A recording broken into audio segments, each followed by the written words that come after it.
Major Garrett joins us from Nashua, New Hampshire. Major, great to see you. What does Trump gain from appearing to have a friendly relationship with Putin? Well, it's hard to know, but I can tell you, having talked to people close to the Trump campaign, what they really see in this conversation that's favorable about Vladimir Putin is not the specifics of what Putin does or doesn't do in Russia, his alliances in Syria, his meddling in Ukraine.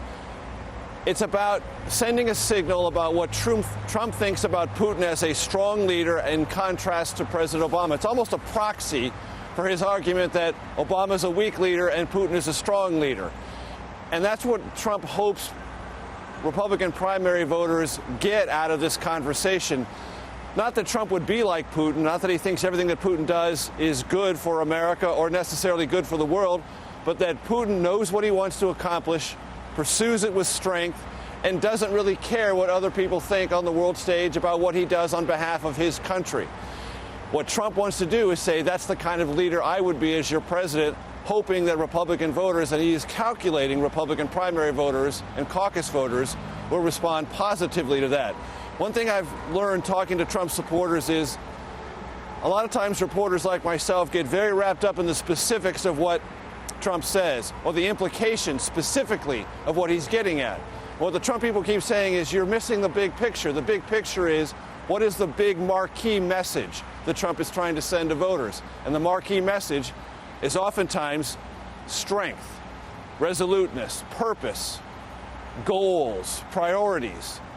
And they say that's what this conversation about Putin is also about, saying that he admires strength, knows how to mimic strength, and knows how to deal with strength.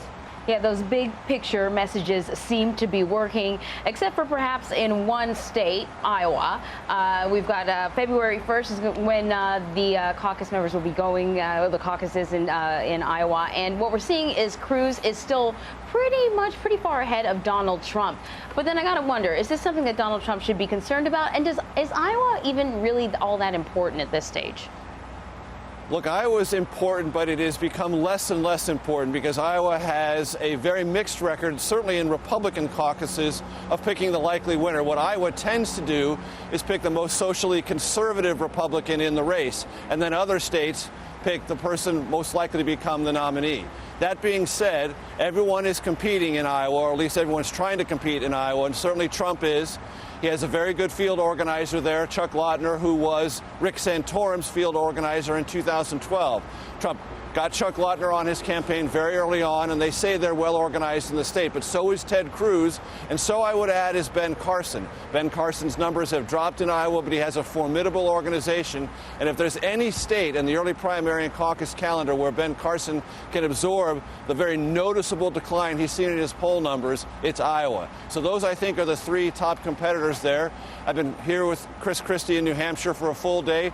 He's going to head to Iowa right after Christmas. They're going to try to make a run there. Marco Rubio is making a run in Iowa. So Iowa is still important. It will create some momentum, and it will be the first indication of whether or not Trump has genuine staying power. And the one thing I would say about Iowa and Trump that is a complete unknown, the Trump campaign is counting on bringing lots of people to the Republican caucus who have never done it before. And that means enlarging the likely turnout. Well, all the polls, or many of the polls, are based on likely turnout models. Well, if Trump really does bring thousands of more Republicans to the caucus who have never been there before, he's changing the game. He's changing the mathematics of what it takes to win. We don't know if that's what's going to happen, but Trump is counting that it might just happen.